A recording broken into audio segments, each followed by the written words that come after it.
Hello everyone, my name is Matt Scorpion and welcome back to the TWAB update. Now, this one is mainly dealing with stuff that came out from the TWAB. Of course, they cover various comments and that sort of thing, celebrating 30th years and all that, as well as an update to the Bungie mental health for everyone who is at all having issues with that sort of thing.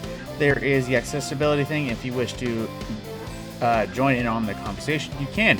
And of course, they tell us as well, the dawning has officially begun, as everyone knows, with various screenshots, trailers, details, as well as other things, as well as a look of a few cool things you can unlock. If you watched my recent Avarice cosmetics update, you will know these things exist as well as some cool ships, some nice looking sparrows, ghost shells, and the brand new stasis sword. I think it's Zephyr. I always keep forgetting the name of it.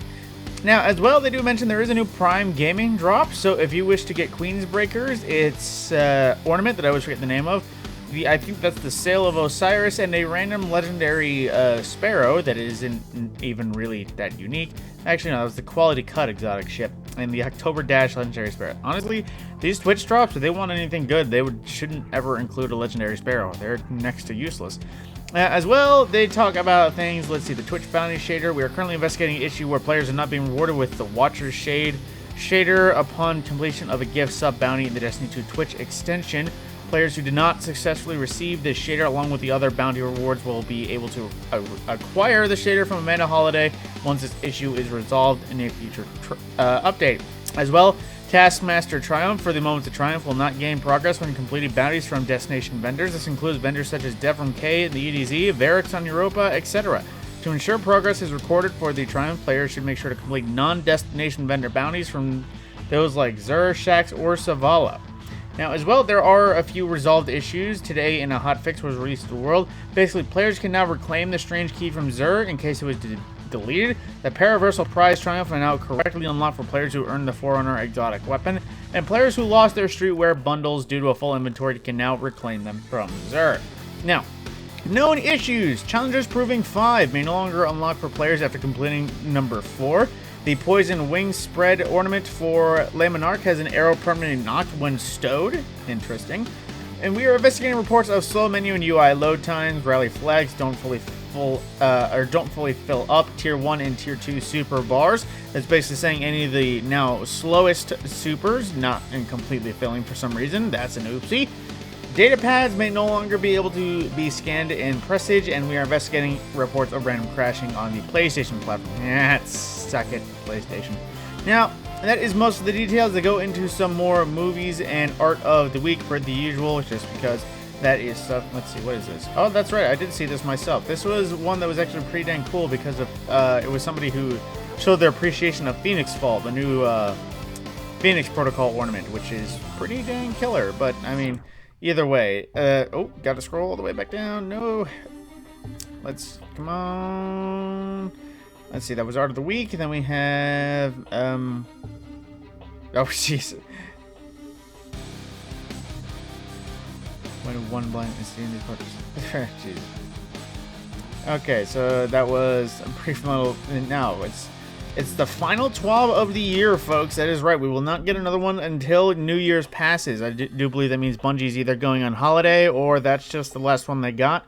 I was actually thinking about it, checking our, well, next Thursday it's going to be the 22nd? No, that's bad maths. 23rd, approximately, which means it's going to be a few days before Christmas. So yeah, we probably won't get another TWAB until Bungie's Christmas break ends. So that is everything new about the TWAB. Not much crazy stuff. It's basically a heads up. Hey, this event started. Hey, we have some issues. Here are the known ones. And of course, per the usual, if you have any more, share them. Get them fixed yourself. And in addition to the TWAB, there was also update 3.4.0.1.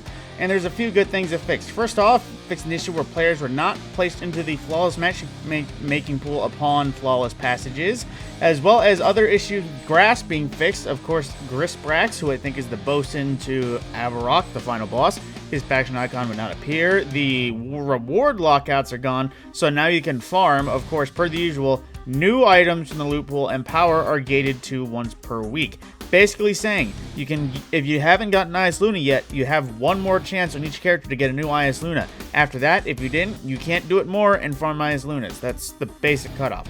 Now, For the actually continuing on, fixed activity crashes in the Sunken layer encounter when killing Servators. That's a good thing. No longer will killing the third one and screwing it up will crash your game.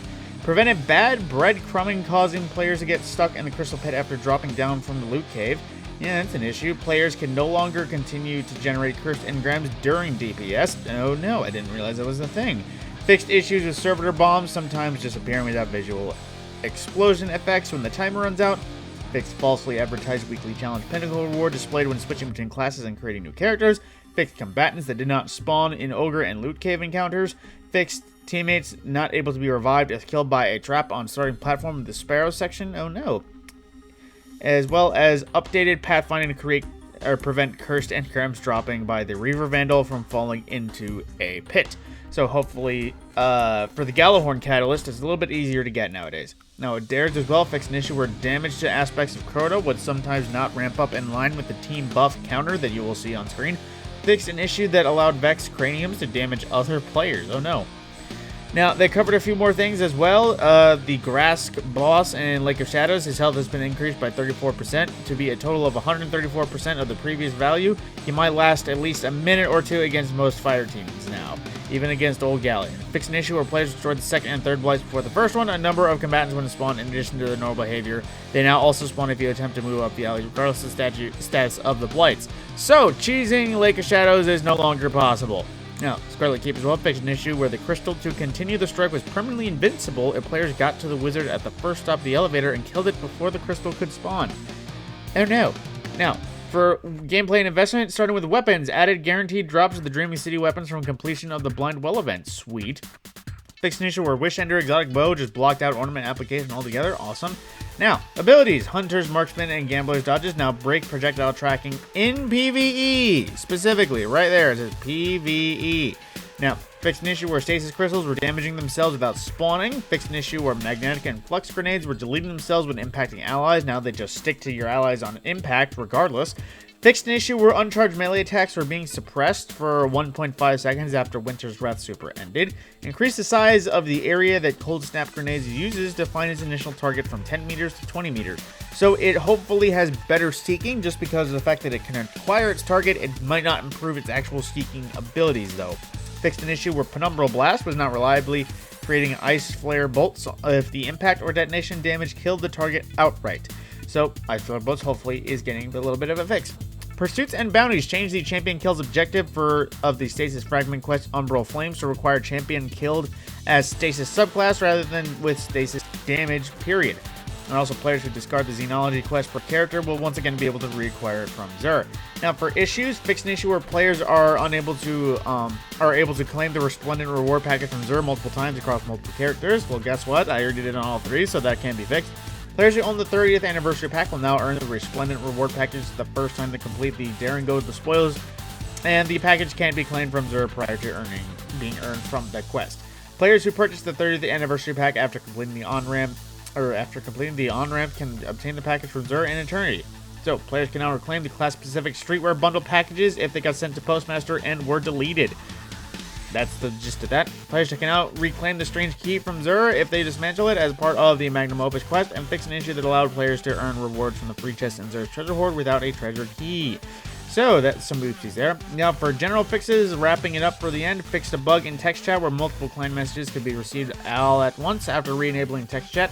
And for Forsaken Ciphers, exchanging Forsaken Ciphers for Ascended Shards on the Monument to Lost Knights is only available after players have already acquired Dungeon Forsaken Exotic specifically.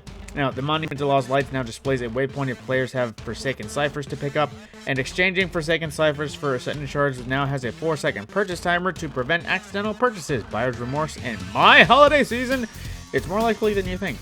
Yep, so that is everything TWAB and Hotfix included that went out today. Thank you for watching. My name is Matt Scorpion, and I will see you in the next video.